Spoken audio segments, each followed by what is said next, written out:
The same candidate may not present both remarks for the ticket. For example, if the presidential candidate delivered the opening remarks, the vice presidential candidate must deliver the closing remarks. After each ticket has introduced themselves, we will move directly into the question portion of this debate. On Instagram, we asked students what questions you had for the candidates, and we have selected 4 of those questions to ask tonight. Each ticket will have 90 seconds to answer the stated question. After each ticket has answered the question, we will move to an open discussion and debate amongst the tickets to ask questions to each other in regard to the previous question, which will last for 5 minutes. This process will be repeated for all 4 questions. After the 4 questions have been completed, we will move to a general debate period for 15 minutes, where the tickets will have the opportunity to question or to comment on previously made responses tonight, or bring up any new topics. Following the general debate and discussion, we will move to an open questionnaire for the audience to ask specific or all tickets a question. The candidates will then have an opportunity to present closing remarks to conclude tonight's debate. As a reminder, the other member of the ticket must present the closing remarks. Finally, I would like to invite you all to the elections kickoff event next Monday, March 31st on the Quad. There will be an opportunity to go and speak to each candidate and have a discussion or ask questions of them one-on-one. It is requested that you hold your applause until the conclusion of tonight's debate, not after each closing remark, please. If there are no questions from the candidates or the audience, we'll begin with the candidate introductions. Once again, each candidate will be allowed 90 seconds to introduce themselves. We'll begin with candidate 1 and progress accordingly. Give me 1 moment to get my timer up. All right, ticket 1. Hello, everybody. My name is Gio. This is Ander. We are the ticket that will continue propelling the SGA to excellence and for you to be closer to it. We know the mission of the SGA, and this campaign is about you and what we can do to improve your student experience, because it is not our personal interests that are important. It is your interests that are important, and as long as your wants and needs are met, that is what we care about. Ander and I strive to impact the student experience, with Ander through experience as the current SGA president and his legacy in the SGA, and me having experience being the current president of the Society of Hispanic Professional Engineers and the former vice president of the Society of Space Professionals on campus. I align with Ander in the sense that we both share a deep passion in helping people and being selfless in our actions. I've seen the struggles and needs of the student body, whether it be needing funding for conferences, projects, events, and much more. Our mission is you, to improve your student experience, because we believe this cause is greater than ourselves. Thank you. Ticket 2. Hello, everyone. My name is Monica, and I'm running with Cole. We are executive ticket number 2, and we are running on more than heard valued, that students and their opinions are our priority. I'm an international student. I didn't hold any positions in the SGA just yet. However, I've had multiple leadership experiences. I served as a high school president for 2 years. I was part of a broadcast team in the Avion, and I currently serve as a manager and treasurer of the Unreal Media Film Club. My vice president, Cole, is very active on campus as well, and in our opinion, being connected on a personal level, creating individual connections with each student is much more important than having experience in the SGA. Thank you. Ticket 3. Hello, everyone. My name is Griffin, and this is Griffin McElmary, and I'm running for president. He's running for vice president, and our goal here tonight is to grow the SGA. We're going to grow it, and we're going to focus on 3 areas. First, less stress for you students. Second, we're going to give you more transparency into how your money is being spent in the SGA. And in addition, we will also provide you more value. You pay your SGA fee, and what we want to do for you is make sure you get the full benefit from that fee. Many of you, the elephant in the room here tonight is we will only be sophomores when we take office. But what's important is every year the SGA president changes, but there are still skilled workers who stick around in the SGA to help run daily operations. And our success will depend on how we work with them to get our policies and, most importantly, our actions done. With that, let's all give a round of applause and good luck to the rest of the candidates.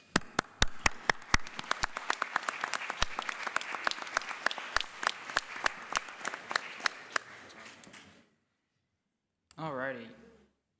We will move on to the first question of tonight. Ticket 2, you're going to have the first question. How will you advocate for student concerns to university administration, and what strategies will you use to ensure student interests are prioritized? So for me, is important for our ticket is important for students to not see SGA as an administrative place with government officials. I want the student body to see us as friends, as a student place that they can go to, they can relax, they can touch, they can go with their problems if they occur. We would like to create experience. We'd like to work touch and go to create better, more relaxed environments for students to interact with SGA. And it's not only network with the SGA, such as in events, get to know your SGA better, because this is one of the critical things that is within previous administration. There has been a lack of connection truly with the entire student body. There has been, there's 8,370 students on this campus, and yet SGA is only interacting with, let's say, 1/8 of that number. You're not doing anybody justice by only interacting with a small portion. I mean, you really need to touch as many people as you can get and get their input, get their feedback. You need to make sure that all of those people are heard, because we need to make sure that these people are actually being represented, because that is what Student Government Association is. There's going to be people that need help, that don't even know that SGA exists, and don't even know that we can actually help them, and we need to be able 10 to make seconds sure remaining. that we seek these people out. Thank you. I will repeat the question for each ticket this time. Ticket number 3, how will you advocate for student concerns to university administration, and what strategies will you use to ensure student interests are prioritized? So first, I want to start off with that the administration, they want the student experience to be the best it possibly can. But sometimes they need to be reminded in a very respectful but consistent way of what that student perspective is. Some of them have been in office for many years, and they haven't been a student in a while. And what our job is to take the student issues and communicate to them and remind them with our monthly meetings with the administration, but also we need to encourage the administration, and we will encourage the administration to have more of a presence on campus. Sometimes you see them just in the Henderson Welcome Center, but they need to do a better job, and we will push them to make sure that they are having more of a presence on campus. Now Griffin's going to talk about how we're going to get student voices. So what's really important is I think a lot of us here as students, we're on our phones all the time, and what we need to do is we need to reach out, and it's important we're going to advocate for students to reach out through social media. The SLS is just on the 2nd floor of the Union, a very busy building during the day. So we're going to push for students. If they see something wrong, if they are concerned with something that we are doing, to come ahead. We're open to criticism because we want the student experience, and we're listening to you all. Thank you. I'll repeat the question one more time for you guys.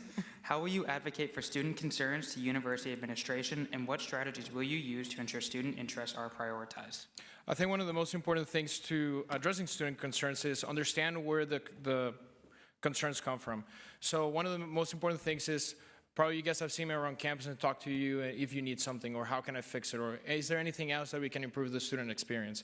One of the most important things with the university administration is that SGA has a positive relationship with the university administration. So during my year as SGA president, I've cultivated these relationships, and we have been able to do many changes around campus. Is anybody here parking in the red lot recently? All right, so basically Saturday, a lot of students, they complained to me that the huge pothole was over there. So I understand that concern, and then I call university administration, and since there's a good partnership, they were able to fix it within hours. That is how concerns are addressed at the SGA level, because there's a lot of things that SGA can do internally, but at the same time doing that partnership. Now, addressing concerns, probably we can allocate resources. Last year, excuse me, a lot of the concerns was that ROTC students were not represented. Guess what? When I was vice president, I started the initiative of creating the ROTC senator position. And this semester, it has been fantastic, that representation and the events that they have been allocating. So that is the strategy of understanding how we can utilize internal SGA resources and mechanisms, but at the same time using that university administration relationship. And realistically, guys, there's stuff. Huh? Sorry, 10 seconds remaining. All right, can I get 2 seconds back? Thank you. That is the important thing, understanding sometimes that SGA has a place, and there's sometimes that SGA can kick in and sometimes not. But the most important thing is that we prevail on excelling the student experience. Thank you, candidates. Do you guys want me to read the question each time for you? As in, like, to each candidate each time? Sure. Cool, amazing, that works. All right, moving on to the 5-minute debates for this question. 5 minutes starts now.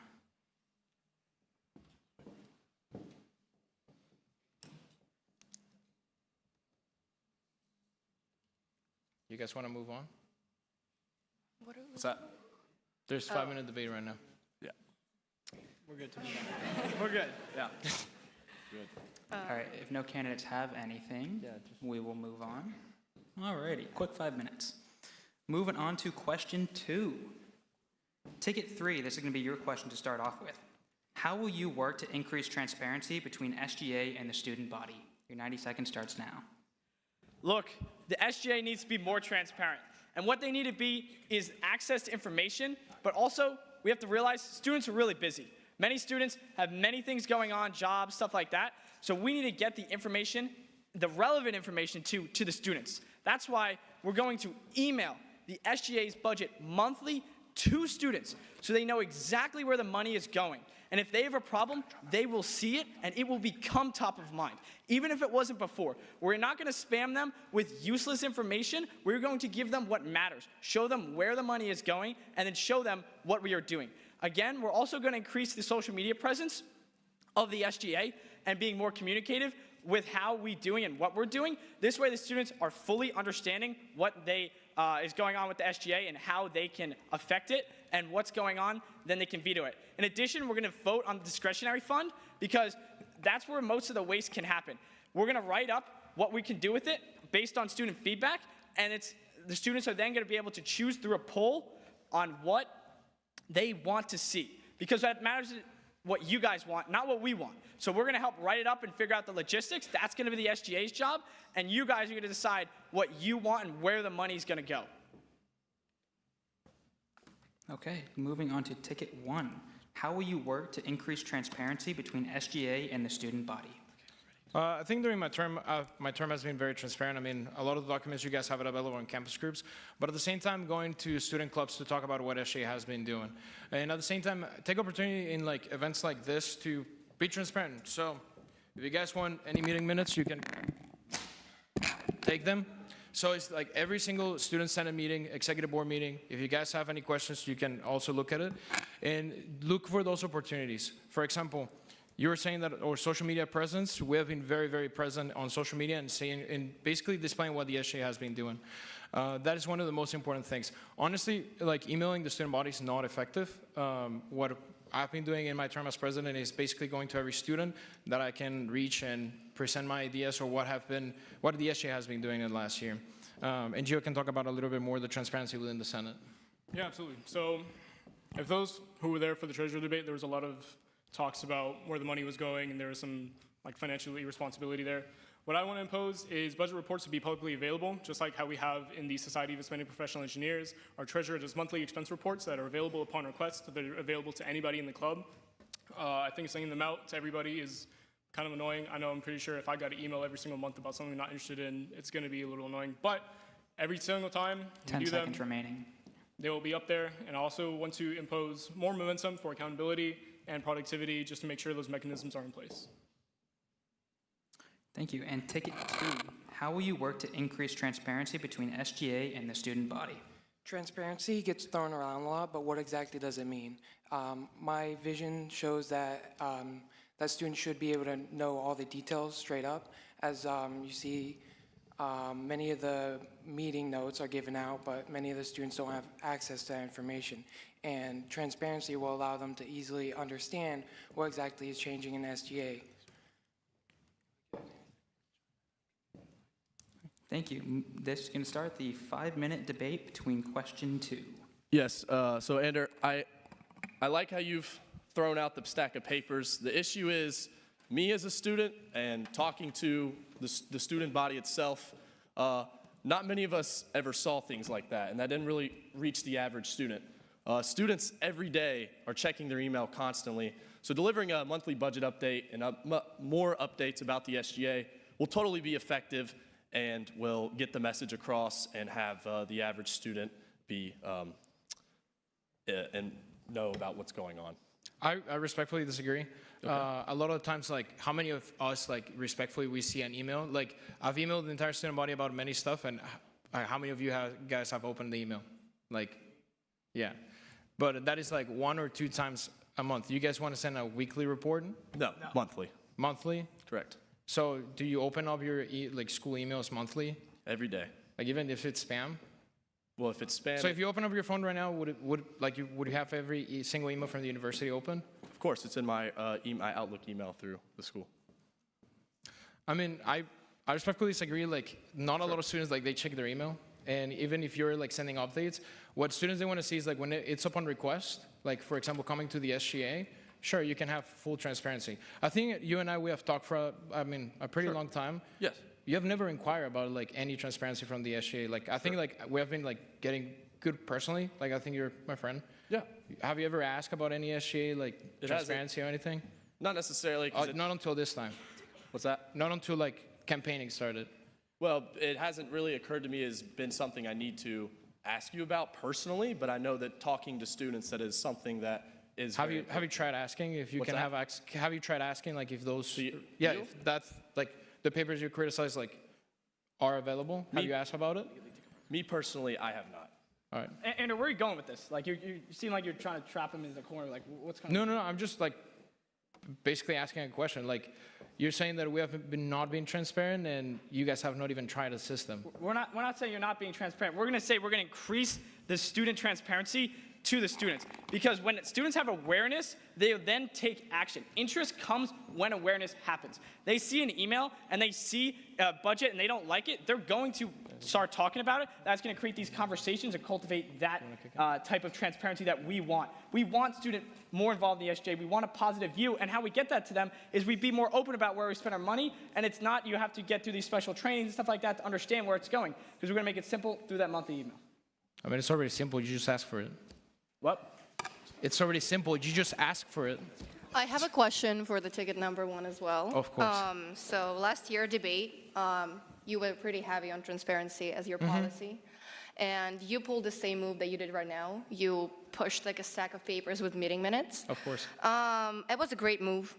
But however, we as a student body, we did not see any moves like that for the SGA.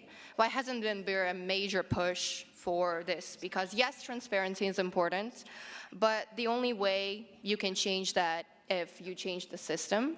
So, you're proposing doing outside office hours, and however, have you seen the benefits of this? Like in the clubs that you're not part of, let's say Gamers Guild, for example, have they seen this stuff from the SGA? It doesn't cure the specific individual students, and how come the students are notified, and how come there's not a TLDR? We need to have bullet points of these things, and post them on Instagram, on the story or something, saying that this is what I've done this week. So that's what transparency is, not just posting meeting minutes. Are you doing a statement or you want a question? It's a question. Can you wrap up the question? It was like more like a statement and with like a question. So you did the same thing right now that you did last time. Posting meeting minutes is not a transparency. So you've been saying that that's transparency. That's not. Okay, sure. Like, how come we don't have anything from the SGA, like a weekly, let's say, post, like that's what we've done during this week? How come we don't have this? You only pull out these bullet points, this meeting minutes, only during the debate. I mean, we have posted when general sessions are, so you can go and see what your SGA is doing. You have the meeting minutes available in campus groups. Like, I want to be also respectful of the student body. Like, I don't want a student to be, like, spammed by SGA emails. So if a student has genuine curiosity, they can come to us, access the campus groups, and see the minutes over there. So it's the fine line of respect and, like, spamming the students rather than, like, have it upon request whenever they want to access it. All right, thank you, candidates. Moving on swiftly to question number 3. We're going to start with ticket number 1 for this. What are your primary initiatives for the SGA over the next year and beyond? All right, so my first initiative, if I'm elected as vice president, is I would like to wrap up any remaining projects from Tashoma's term. I think he's done a very, very great job with what he's doing, and I want to make sure that any leftover funds or projects are not wasted and that the student body can benefit from whatever's been done. Second of all, student athletes, I feel like have been very underrepresented this year, or just in general. So I'd like to implement a student athlete senator so that they have a say in what's going on around campus, as well as putting in a peer-to-peer committee with the student senate, so students can reach out at any time about anything whatsoever, and that's the start of the pyramid to escalate any problems and brainstorm solutions. We also have new ROTC position and how effective that's been. I think that's been great. That's what the same energy I want to implement with student athlete senator. I also want to start an initiative with the student veteran organization and the Senate to increase more veteran engagement, because we haven't had anything regarding that. We don't have a student veteran senator. I think that would be great so we can advocate for everybody on campus, no matter how big or small of representation they have. More RSO presentations in Senate meetings, and I just want to keep the momentum going for accountability and productivity. Yeah. So one of the initiatives that I've been working on, and especially asking students around campus, probably you guys have seen me around campus ask students, what are the things that you guys would like to see? Because at the end of the day, like, my interest goes second, the interest of the student. remaining. 10 seconds? All right. So I mean, basically, like, advocating for better food coming from the student athletes, like be labeling more of the macros, have more feedback towards Sodexo, like, for example, have propellers open on the weekends, smoothie bowls. Okay, that's fine. Moving to ticket 2. How will you work to increase transparency? Oh, that's the wrong one. What are your primary initiatives for the SGA over the next year and beyond? So, as I mentioned earlier, a current manager treasurer for the club, RSO, but running SGA is not the same as running an RSO. You have to be willing to make sacrifices. I mean, as all of us, we are all students. We have all stayed up until 4 a.m. We have all pulled all-nighters all the time, and like weeks in a row. And our goal for the SGA is to get out of the office. So, as I mentioned earlier as well, I don't want the SGA to be seen as a government building. Like, I don't want you guys to see us as government officials. I want to see us as friends, and we want to be known and recognizable for everyone to be able to approach us with and ask for help. And you have to know who to talk to if you have any issues.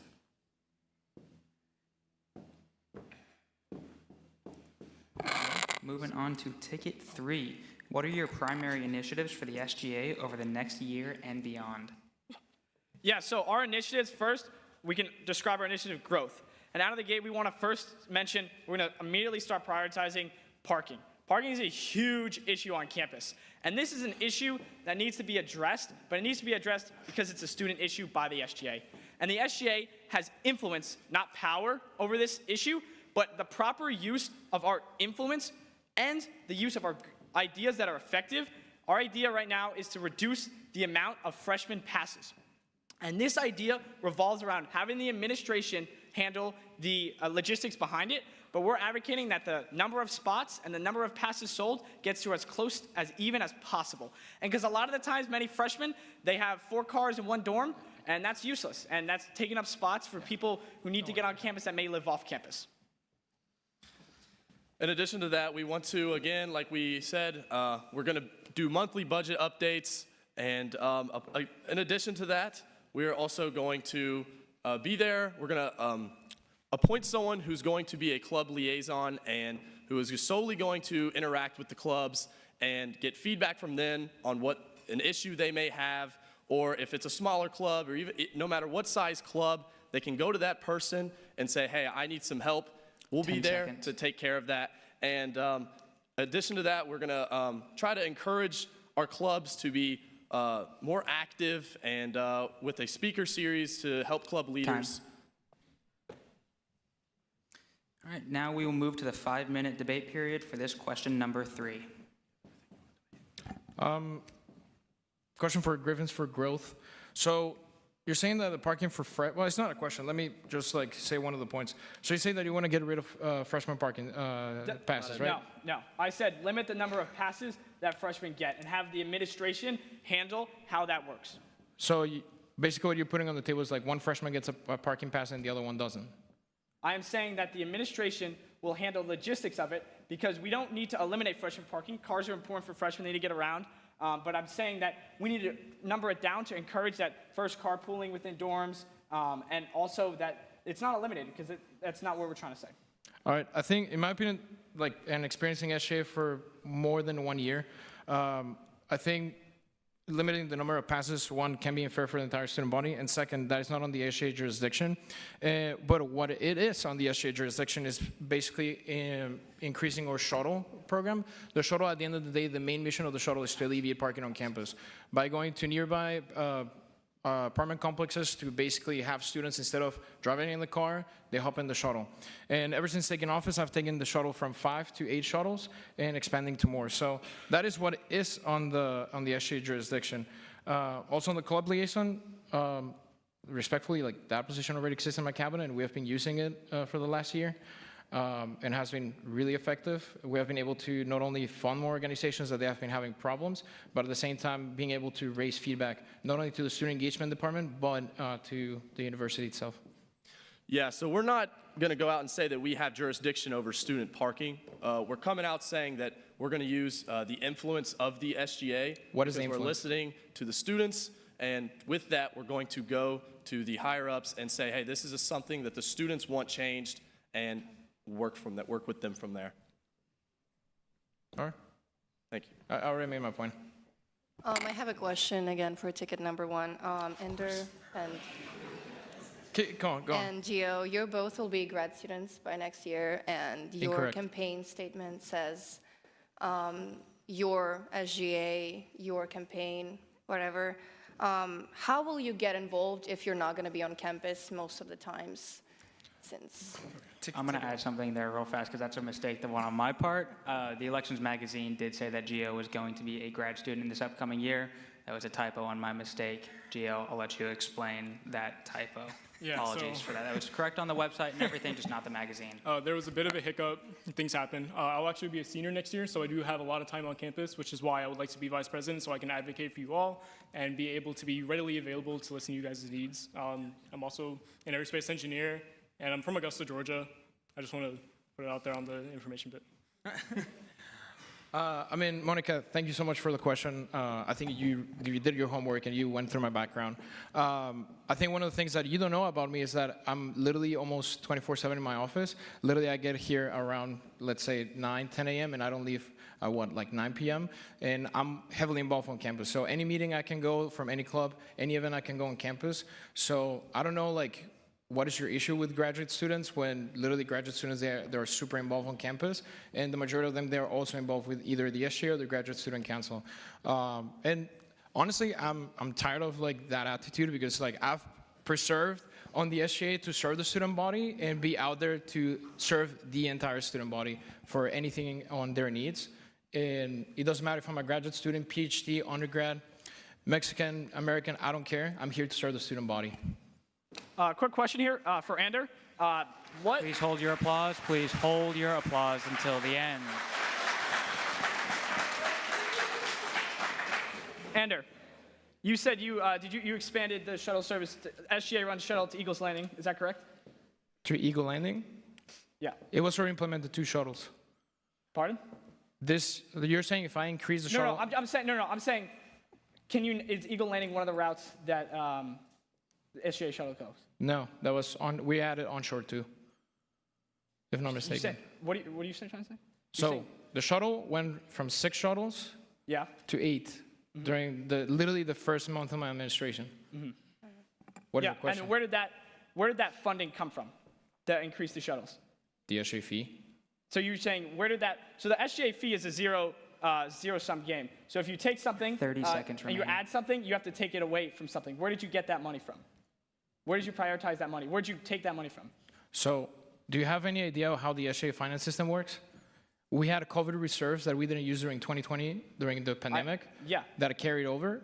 So That's where you got the money from. 10 seconds. it was already available. Do you understand how So is that money sustainable, is what I'm asking. Yes. You said it was from 2020, that money. You're choosing that. It's a carryover that we had from the pandemic. Time. Just going to reiterate, please hold your applause until the end of the debate, because that does cut into time that candidates can speak. Thank you. Moving on to question 4, we're going to start with ticket 2. How will you address internal conflicts within SGA to maintain a productive and effective leadership team?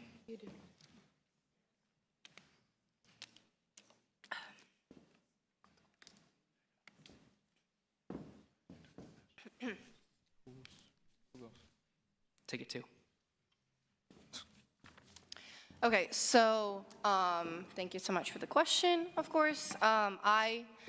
As an international student, I traveled throughout the world. I lived in different mentalities. I lived in different communities. And for me, communication is key. And my major is communication as well.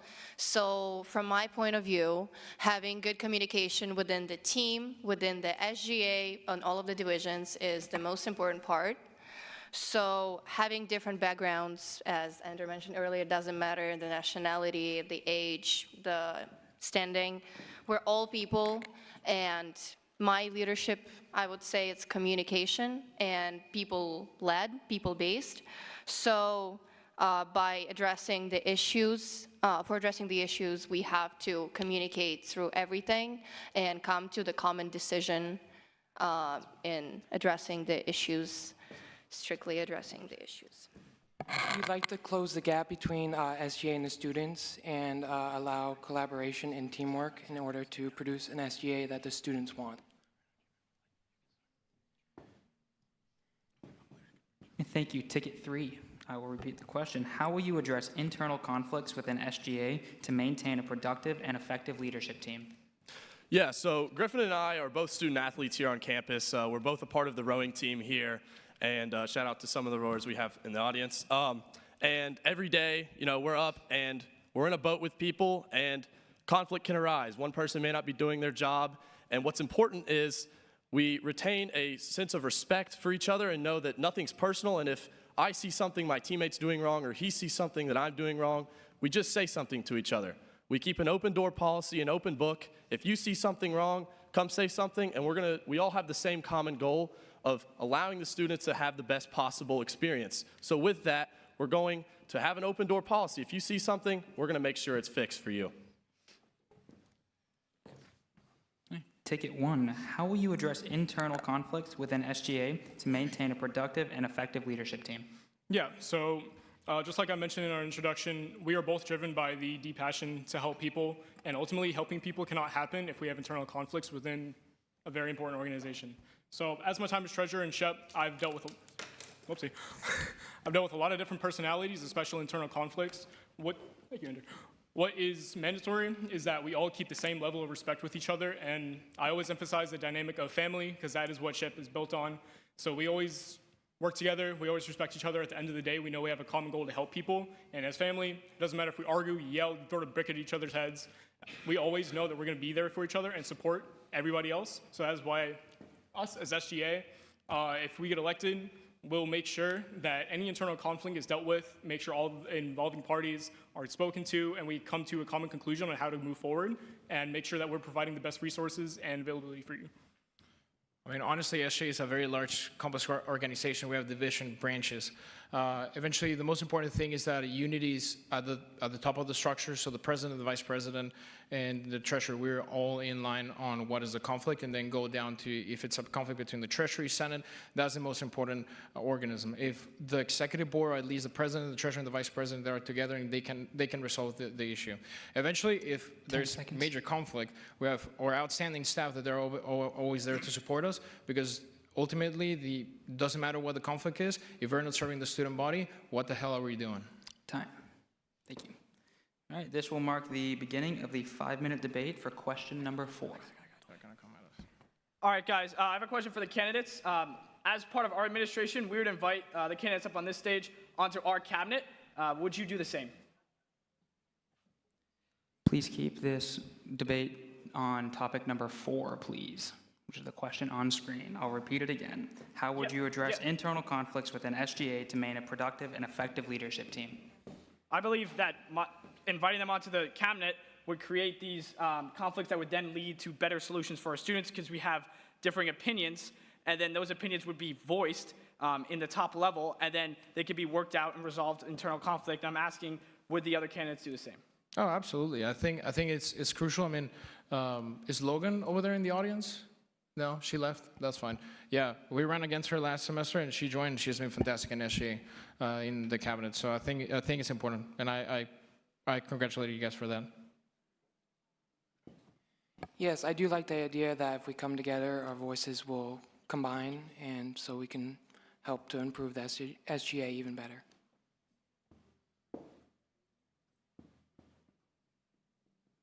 Any further debate on question 4? Beautiful. At this point, we will transition to the general discussion and debate. During the segment, 15 minutes will be allotted for the candidates to discuss and debate amongst themselves based on their responses to anything said this evening or bring up new topics or questions. I do remind, please keep this debate respectful. We do have to sit next to each other in class tomorrow. This 15 minutes will start now.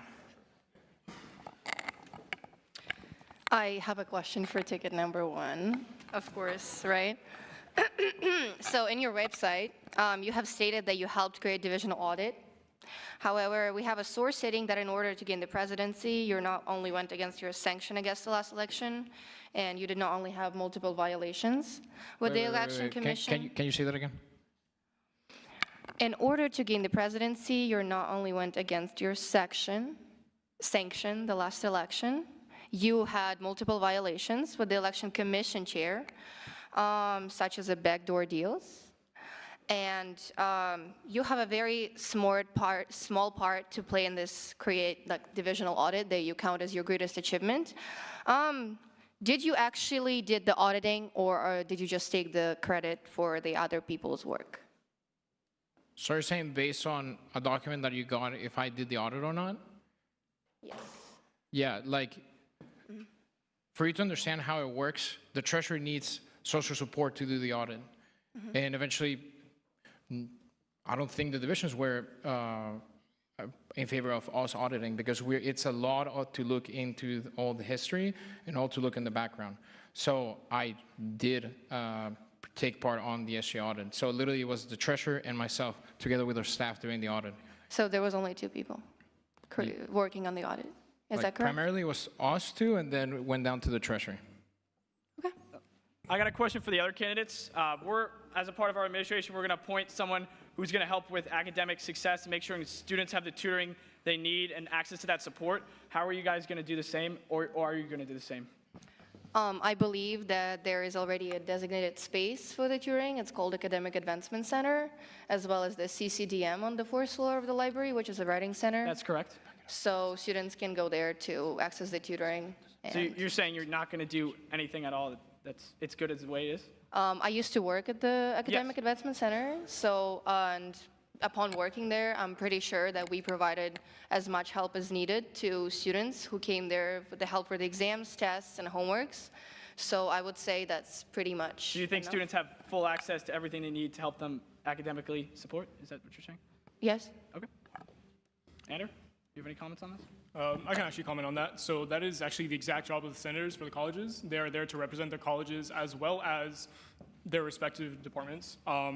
So if any student has any questions regarding tutoring, they can always come to them. That is their job, to help them out.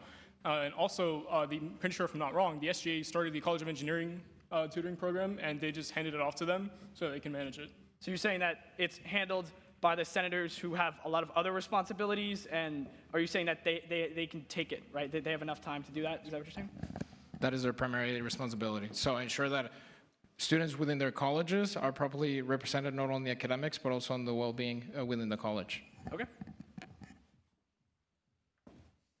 I would like to come back to the question about you being a graduate student and you're not being able to be involved. So, what about people who want to get involved in the SGA, but they're just too scared to reach out? Will you go personally to every single person, to every single student, and talk to them? Are you gonna seek that person out? Are you gonna be able to take the difficult conversation? What is the difficult conversation? Our club producer emailed you, sent you an email. We are one of the most diverse clubs on campus. We are the only filmmaking club on campus.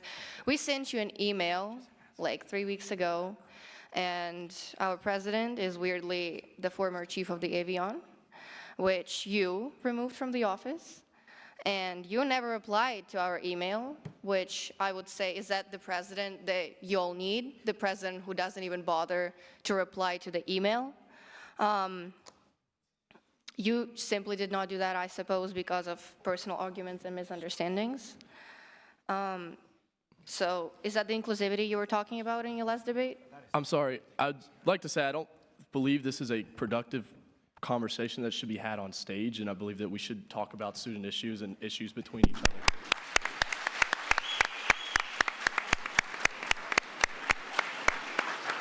I believe that. I think that people deserve transparency of what she just said. So basically, he emailed me last week, and were you wondering where I was last week? I was in the Board of Trustees representing all the students and basically getting all the information that they need to know on what the administration is doing.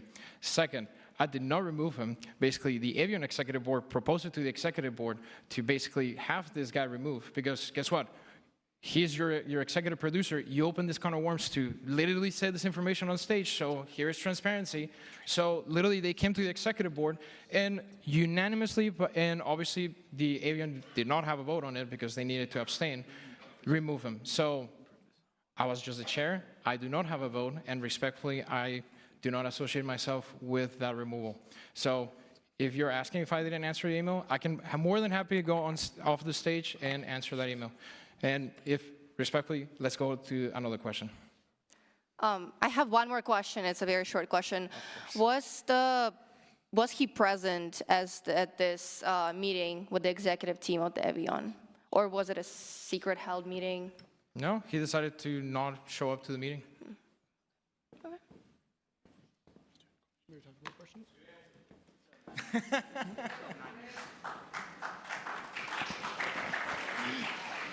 Please hold your applause until the end of the debate.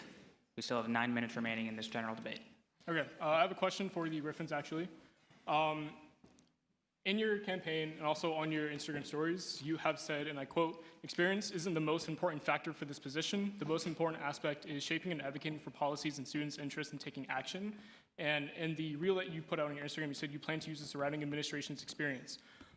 With president and vice president for the Student Government Association, I'm pretty sure that it would take a good bit of experience because people look up to you in leadership positions, and they would expect that you have some guidance as to what to do to make decisions.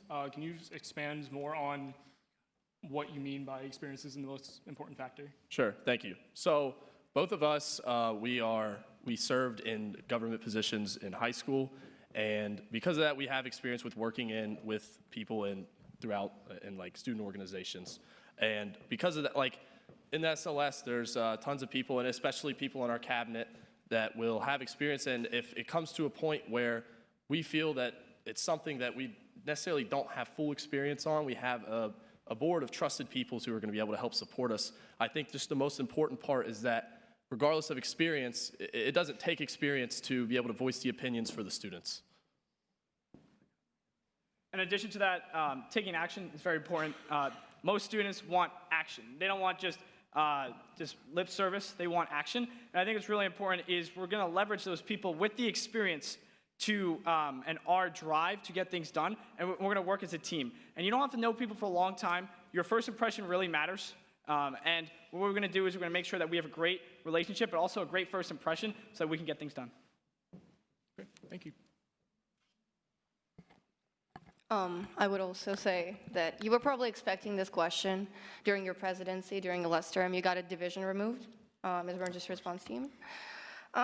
So all we heard about that from the SGA was a video. And then right after that, you started getting some brain rot videos with the CEO of Multijets, Colin Jones. Obviously, there's time for fun, but there's time to do those videos. But how do those videos affect people? Let's say students who have diabetes, who have low glucose. ERT was trained in giving all of those. You did not propose any of the other options for after ERT being removed. The only thing you did was an apology video, and that's pretty much it. Apology video? So let me explain to you. All right. So basically, to address the elephant in the room, and eventually this was going to be brought up, absolutely. So eventually, yes, ERT was not removed, was suspended by the university, and eventually there was a lot of mistakes that happened. And probably if you pay attention to my communication, that was done by the university administration, not the SGA. Eventually communication we were working on the communication while the suspension was happening to basically protect the individuals from ERT, because, I mean, these people have been carrying the name of ERT for the last 3 years. So sure, there's that communication to the student body, but at the same time, there is a need to protect that student integrity. So we were working on the communication. ERT decided to release, obviously, misinformation on their Instagram. Regardless of what, like, they did not care what the Dean of Students told them not to publish anything and work that communication. So I respectfully, like, if you appreciate my communication or not, that is honestly your problem, because students were demanding a communication and administration did not want to communicate anything, and I give the students what they wanted. Because if probably you were not in the position and you were not dealing with all the big picture what was happening, one of the main things we need to protect the university integrity. So releasing a communication on what actually happened, just being suspended, and afterwards Avion did the article on the details what happened. That's a communication that was taking place. So I don't see what is the relationship between Colin Jones being on our SGA Instagram with people with diabetes. It's a way larger problem than just calling out a video and saying it's related to a medical service. It's more about the outreach to the students. You, as the SGA president, were supposed to provide alternatives, because without people who are able to provide like ERT medical help, immediately campus is not prepared for the situations like this, and nobody is safe from having, like, let's say heart attack. So you did not, as the SGA president, provide any alternatives. You did not make a post about that, nothing. What alternatives, though? Like, the organization is suspended. Anything regarding on that operation is suspended. But let me ask you one of the things that you have not inquired. So ever since the suspension of ERT, I've been working closely with the university administration on how ERT is going to be brought back. Mm-hmm. And eventually there's a law that requires for ERT to be brought back. That is risk management, ensuring that the insurance is properly done, that obviously the organization is handling on a legal way, and at the same time that there is no risk associated between students attending other students. So eventually ERT is going to come back, and we're starting that conversation. But in the meantime, resources have been allocated for health services to be able to provide students with medical supplies that ERT had. Campus safety, if not mistaken, right now is having the AEDs on the patrols, and right now with the fitness center, we're trying to revive the CPR classes. So stuff has been happening, but nothing secure. Once that is locked in, we can absolutely communicate that to the student body. Respectfully, it's just about the fact that you did not say anything about that. The only thing you did was post a video, and that's pretty much it. Because there's a larger aspect that you need to protect the integrity of the entire SGA, not one single division, and especially the student body, that they can trust that the SGA is going to handle a large situation like this. Because if you just focus on attending one single issue, you don't see the big picture of protecting the integrity of every single individual in the SGA and the student body is larger than addressing one communication right away. Thank you.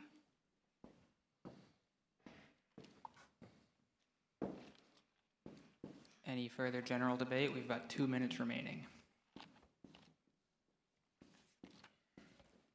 Beautiful. We'll put that additional 2 minutes to audience Q&A. So during this time, we are going to transition into the audience Q&A portion of the event. During this segment, audience members will be allowed to ask questions. We ask that you raise your hand and a microphone will be brought to you. Please indicate if your question is for all tickets or for a specific ticket to answer. Please also start with your name. We will have about 12 minutes for audience Q&A. Hello, my name is Parker, and I have a question for ticket number 3. You mentioned that you're both student athletes, and obviously being a student athlete, that includes extra things already in your schedule, including lifts and practices. How do you plan on incorporating the extra time that it requires to be vice president and president of the SGA, as well as managing all of that extra time as students and athletes? Yeah, that's a great question. Everyone here is a part of something. I think it's great to be a part of something as students. It boosts the student experience. I know that a bunch of us here are part of things. I know that Ander is part of a frat. I mean, that's things that take a lot of time commitment. And from that, I think it's important that we both are committed to this and will not leeway one way towards the other. We're fully committed to the things that we're signed up for. Yeah, and I think as with students, we also learn priorities, right? We have a test to study for tomorrow, then maybe we have shortened our dinner, we change our schedule a little bit. And it's the same way. Like other people have commitments. You can saw Andrew did it, he had to use in Pike. So like there's different ways of managing it, and we will manage it so that our SGA is our priority.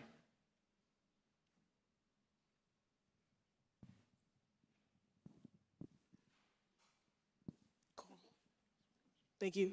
My name is Amara. Yeah, I spoke last time, so we don't have to do a refresh. Actually, I guess I know you guys. A co-house senator. This is a question for all tickets. So what I've learned in my position specifically is that sometimes upper administration says no, and that is final. There is no if, ands, or but. It's not your decision. So when that inevitable time comes, when you are trying to propose something that may benefit the entire student body, but they say no, how are you going to address that no? How are you going to move forward, and how are you going to communicate that to the student body? Thank you. Yeah, that's a great question. And I think a lot of the times the no is in a certain channel. The administration has a viewpoint on where they want to see things, where they want to go. And if your request is outside of that, they may say no. But you have to first understand their viewpoint, and then you have to walk back and to see, in their perspective, they want what's best for the students, and they want to see you succeed. But a lot of the times, the idea that we may put have another alternate thing that's coming up that they don't want to interfere with. So it's honestly important that there is more communication to them about like what their priorities are, because then we can work within those priorities to find something. And it's important that you are right. Like the administration is not going to say yes to everything. And as a president, you would be remiss to say, hey, we're going to get yeses on everything. But as a president, you have to say that we are not going to stop, and we're going to understand what the administration is coming from. We're not going to be a victim of this, and we're going to turn, and we're going to see how we can do this for the students. It's important just to not be a victim of it.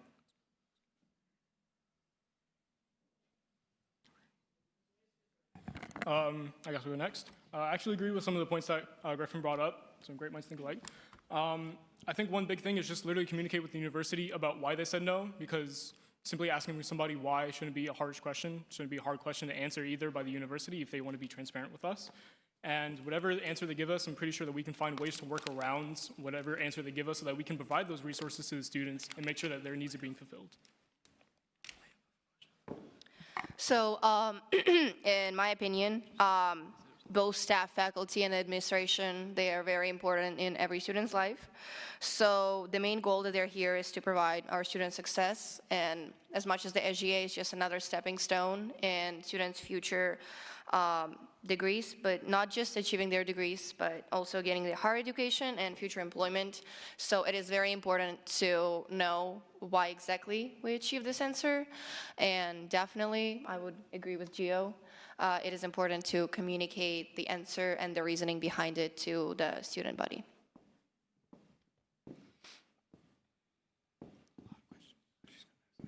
Hi, my name is Tatiana.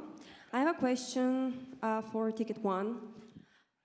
I'm going to start with a little introduction. As a student, I wouldn't want the person who advocates for me to throw papers on the floor with such disrespect and carelessness. Yes, you have all this information, but how would a student know this is accessible? How would a student come to a president who is intimidating and not able to hold a diplomatic conversation during such an official event? My question under is, what's the percentage of female representatives on campus right now? Can you say everything what you just said? I want to be respectful of your question, but like, can you say it slower? Okay. As a student, I wouldn't want the person who advocates for me to throw papers on the floor with such disrespect and carelessness. Yes, you have all this information. That's regarding the transparency question that all of the tickets have. How would a student come to you if you're intimidating and if you are holding this conversation without diplomatic, approach? And my question is, what's the percentage of female representatives on campus right now? Do you know? I don't know the exact number on top of my head. If not mistaken, it's around 15% to 20%. 50 to 20, that's a big difference. Sure. How come my president doesn't know how many females are there on campus? You want me to specifically know the number of how many female and males are on campus? I feel like you should know a percentage. Like precise I asked for a number. percentage, not for exact number. And the reason why I'm asking is because earlier this semester, I reached out to the SGA asking them why the female hygiene products in the restrooms are not being restocked. The answer that I got is that there is no funding for critical hygiene products for female. How there is funding for food but not for pads and tampons? I'm asking you that because if you go to the COE, there are no products, ever. It's not restocked. I have talked to so many girls who had accidents, and I know this is a very personal matter, but I'm sure the AGA has funding for that. How would you advocate for that? Because I've heard recently that you wanted to remove those products fully. Who said that I wanted to remove the products? I can tell you of this event. I mean, you brought the question forward, so if you're afraid to say who said it, because I'm surprised that lie is going around, because a lot of the women on this audience, they know that that has been one of my #1 priorities, because that's the #1 complaint that happened at the beginning of the semester. So what we have been doing, can I answer the question? If you were just going to answer, but whatever. So one of the things that I've been advocating since the beginning of my term is we increase the funding for the feminine hygiene products. Eventually, it's not enough because the product is meant to be supplemental, not as a restock product. So what happens a lot of the times is people grab 5 at a time instead of grabbing 1. So one of the solutions that we're right now implementing, because we need approval from all the buildings, is install a dispenser on the bathrooms, still for free, at no cost. Basically, it's going to carry over more the capacity of the products throughout the week, while at the same time having a conscious spending on the feminine hygiene products. But we did increase the funding for this in my term. So I don't know who told you I wanted to get rid of I from personal experience know that even in CUE there's no space. Here in the union, the ASU, there are some buckets.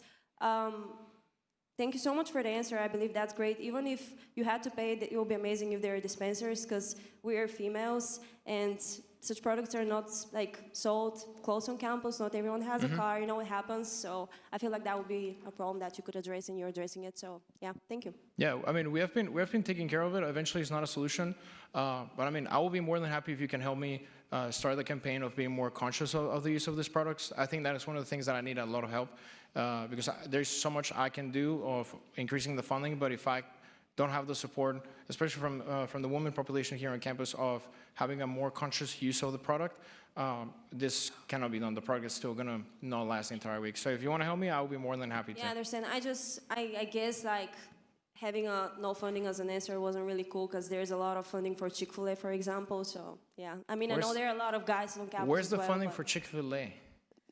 I mean, let's be real. The way you attract people on most of your events is by food.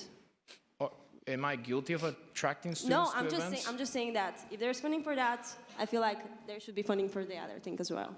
I mean, there's funding for everything, but eventually there's a cap on every single product, so, I mean, all right. Whatever. We'll take 1 to 2 more questions depending on time. Hello, thank you so much for coming out here. I have a question for Executive Ticket 2. I'm reading here in the Avion's election booklet here, and it says that your key issues here, one of them mentioned are quality of dining options. When the SGA fund does not go towards the dining, Sodexo, that's funded by Sodexo, the dining options, rather than the SGA fee. I just have a question on why you want to focus on something that is not funded by the SGA fee. Thank you so much for your question. Food options on campus are, I wouldn't say very inclusive, because there's different people. There's people with different diets, Muslims, Jews, vegetarians, vegans, pescatarians, other people. And we do not have enough of the food options for those people. And I understand, I'm fully aware that Sodexo is a contract within the university and the company itself. However, as an SGA representative, as an SGA president, I would work on switching the contract if possible and improving the options, food options on campus.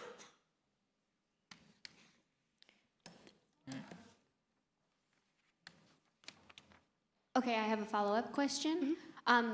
Do you plan on focusing some of your other? How do you plan to switch the contract when it's not a an SGA funded thing? I guess that's what I'm trying to get at, is if it's not a funded thing and it's how would you go about that? Thank you again for another question. I'm fully aware of whatever you just said. I understand that it's not being funded by the SGA. However, it still comes to the students, and in my opinion, everything that has the students involved is the problem of the SGA as a student government association. So simply by negotiating with the executive team, executive board of the university itself, we would be able to produce something to be able to change the contract or at least add more food options to our campus. Okay, thank you. We'll take one more question since we got a late start.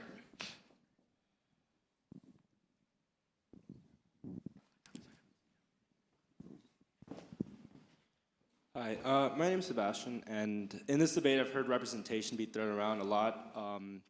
I hear that you guys speak about representation for different campus groups and for different groups of people within, like one of my other colleagues said, the women's population on campus and the ROTC and student athletes. And I've never really heard a clear meaning for it, so I just wanted to know for each one of the candidates, this is for all three of you, what does representation actually mean? What do you guys mean by that? What is your idea of how a student should be represented, how a group should be represented, and what are you guys doing to increase that for an individual student or a group? Yeah, that's a great question, Sebastian.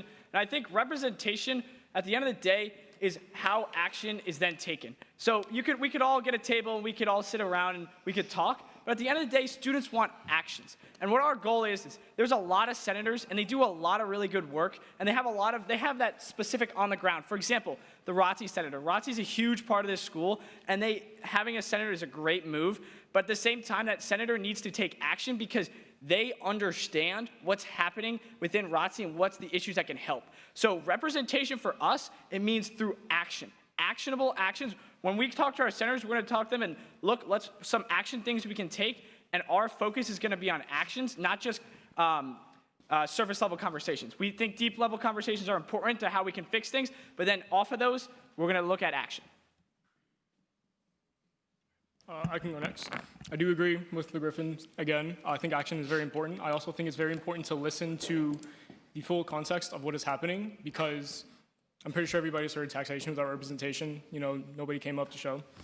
So that is also why I think brainstorming is important, so that we can choose the best route instead of just taking action about anything, because obviously sometimes taking action can lead to consequences. So talking with the university, making sure whatever ideas we have can align with their values, making sure that it's good to go, and then actually putting those words out there to create a solution for whatever issues that may be brought up is the best course of action. I completely agree with both of the tickets, ticket number 3 and ticket number 1. And I would also add that except for the action, which is obviously very important, I would say being aware of what's happening by getting feedbacks from students in real life, in real time, in real life. It's more about the inclusivity. It's more about talking to each individual person as a person, getting an idea of what they think about and what their ideas are of improving stuff as well. To look out for those people who actually want to get involved and who actually want to make changes by improving their campus, is to simply just listen and act. That's the whole point of the campaign. And that will close our audience Q&A because we are already over time and we still have to do our closing remarks. So at this time, we're going to invite the candidates to deliver their closing remarks. We'll allot 90 seconds for each ticket, starting with ticket number 3, moving to 1, and then 2. Take a moment to prepare your closing remarks if you would like, and we'll get started. Listen, everyone, you saw 3 great tickets here tonight, and hopefully you guys saw a good debate. And I think just the most important thing we need to emphasize is to get out and vote. The more people that vote, the more you take action on your right here to be able to vote for an SGA, it's just going to be better for you all. So to everyone listening and everyone in the audience, vote and choose who you think is going to represent you the best and take action on what you want done. Ticket 1. So first, I want to appreciate, all of you through showing up today. That demonstrates that you guys care about the SGA, and not only you guys care about the SGA, but you care about the student experience. I also want to appreciate the Elections Commission and the election supervisor and the divisions for putting this amount of work. realistically, guys, like you guys have seen the difference of the year prior to me to the year that I've been president, and our engagement on campus and our representation with the projects and everything that we have done has excelled the student experience. Now, the question is to you, do you still want an SGA that is engaged on campus and still provide services and events and anything that you can imagine in your student experience? That is one of the things that is on the table. But one of the things that I will not let you go away of this room is that I've not been kicking my butt for one single year for your student experience. And I want to continue to do that for another year because I love this job and I love the SGA, and the most important thing is that I love talking to people. There's no day that you guys have not seen me in the student union or walk around campus without stopping by and asking you what do you need or what is one of the things that SGA can do for you. So I really want to replicate this on the second year, and Gio is joining me on this fantastic mission. So this is our ticket, and there's nothing else I can do. The choice is yours. Please hold your applause. Please hold your applause. We'll move to ticket 2. Thank you, everybody, for coming out tonight. Our ticket isn't interested in fighting with everybody, but making those alternate changes. If we can change just one student's life every day while in office, then that's a win for us. SGA, that first letter, it stands for student. Every one of you, we need to hear your voices. Thank you. Again, please hold your applause. We're not done just yet. Still got to give my conclusion. I get the last word. All right. Of course you do. So this is a reminder to come visit all candidates, including Senate and Treasury Board candidates, at the elections kickoff event on Monday, starting at 11 a.m. on the quad. We highly recommend you come and ask more questions to learn even more about each candidate. Voting will take place online at erau.edu/sga-vote, as well as polling locations at each college where laptops will be provided for voting. The voting period will run from Monday, March 31st at 8 a.m. until Tuesday, April 2nd at 5 p.m.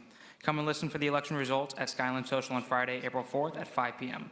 If you have any additional questions regarding the elections proceeding or would like any additional information, please come see me or email me at dbsgasoe@erau.edu. I think I had a slide on there for that. Yeah, perfect. And this concludes your 2025 SGA Executive Debate. Thank you all to all candidates for your participation, and a thank you to the audience for your attendance and making your voices heard. Now for applause.